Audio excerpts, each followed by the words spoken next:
Assalamualaikum warahmatullahi wabarakatuh. Saya Hanifah Rizkiana bersama teman saya Mahda Sakinah. Kami dari kelompok 8 kelas 5E Leadership akan memaparkan tentang pengaruh kecerdasan emosional terhadap pembentukan karakter seorang pemimpin. Apa itu kecerdasan emosional?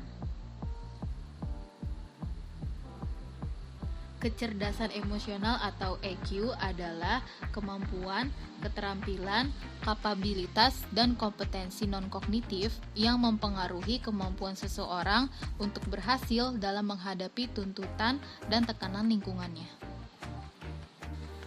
Komponen-komponen kecerdasan emosional. Manajemen diri, yaitu kemampuan seseorang untuk mengontrol atau mengarahkan dorongan hati dan suasana hati yang akan mengatur perilakunya. Yang kedua, pemahaman diri, yaitu kemampuan untuk mengenali dan memahami suasana hati dan kepercayaan diri dan penilaian diri yang realistis. Yang ketiga, pemahaman sosial, yaitu kemampuan untuk memahami karakter, emosi orang lain, dan juga keterampilan memperlakukan orang lain sesuai dengan reaksi emosional mereka. Yang keempat, keterampilan sosial, yaitu kemampuan untuk mengelola hubungan orang-orang yang ada di lingkungannya dan membangun jaringan kerja. Karakter pemimpin.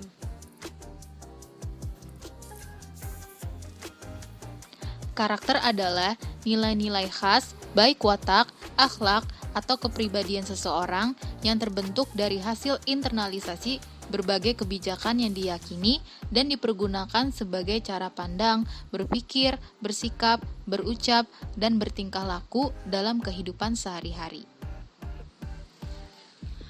Pemimpin. Pemimpin adalah seorang pribadi yang memiliki kecakapan dan kelebihan, khususnya kecakapan atau kelebihan di satu bidang sehingga dia mampu mempengaruhi orang-orang lain untuk bersama-sama melakukan aktivitas-aktivitas tertentu demi pencapaian satu atau beberapa tujuan. Jadi, karakter pemimpin adalah sifat, sikap, pola pikir, atau ciri-ciri yang dimiliki oleh seorang pemimpin dalam menjalankan kepemimpinannya untuk mencapai tujuannya. Jadi, apa pengaruh kecerdasan emosional terhadap pembentukan karakter seorang pemimpin? Jika seorang pemimpin memiliki kecerdasan emosional yang tinggi, maka ia akan mampu membentuk karakter-karakter yang harus ada di dalam seorang pemimpin. Nah, jadi karakter-karakter kepemimpinan yang dapat terbentuk jika seorang pemimpin memiliki kecerdasan emosional yang tinggi, yaitu kesadaran diri. Kesadaran diri terdiri dari kesadaran diri emosional, dapat membaca diri dan mengenali dampaknya, menggunakan insting, nyali untuk memandu pembuatan keputusan. Yang kedua, penilaian diri, yaitu secara akurat dapat mengukur kekuatan-kekuatan dan keterbatasan diri sendiri. Yang ketiga, kepercayaan diri, yaitu perasaan akan harga diri dan kemampuan diri yang baik. Selanjutnya ada manajemen diri, terdiri dari yang pertama, kendali diri emosi, yaitu mengendalikan emosi dan gerak hati yang mengganggu. Yang kedua, transparansi, yaitu menunjukkan kejujuran dan integritas terpercaya. Yang ketiga, pencapaian, yaitu hasrat untuk memperbaiki performa untuk mencapai standar keunggulan diri. Yang keempat, adaptabilitas, yaitu maksudnya bisa fleksibel dalam mengatasi perubahan. Yang kelima, inisiatif, yaitu kesiapan untuk bertindak dan mengambil keputusan. Dan yang keenam, ada optimisme, yaitu selalu melihat sisi baik setiap kejadian. Selanjutnya adalah kesadaran sosial. Kesadaran sosial terdiri dari yang pertama, empati. Empati adalah merasakan emosi orang lain, memahami perspektif mereka, dan berminat dengan urusan mereka.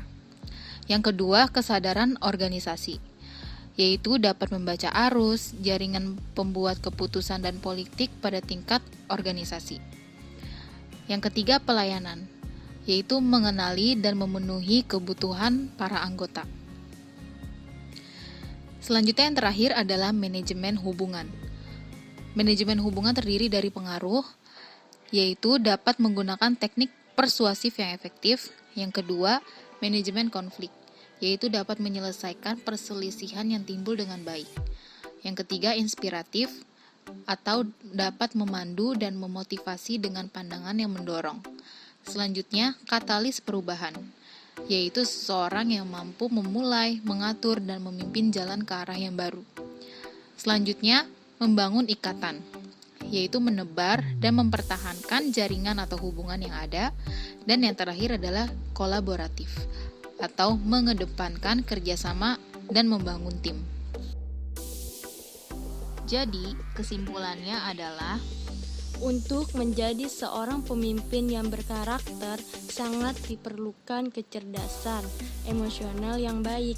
Karena dengan dimilikinya kecerdasan emosional, seorang pemimpin dapat mengetahui dirinya, orang lain, serta dapat menghadapi tuntutan dan rintangan yang menghambat organisasi yang dipimpinnya. sekian dari kami. Semoga apa yang kami paparkan bermanfaat buat teman-teman semua.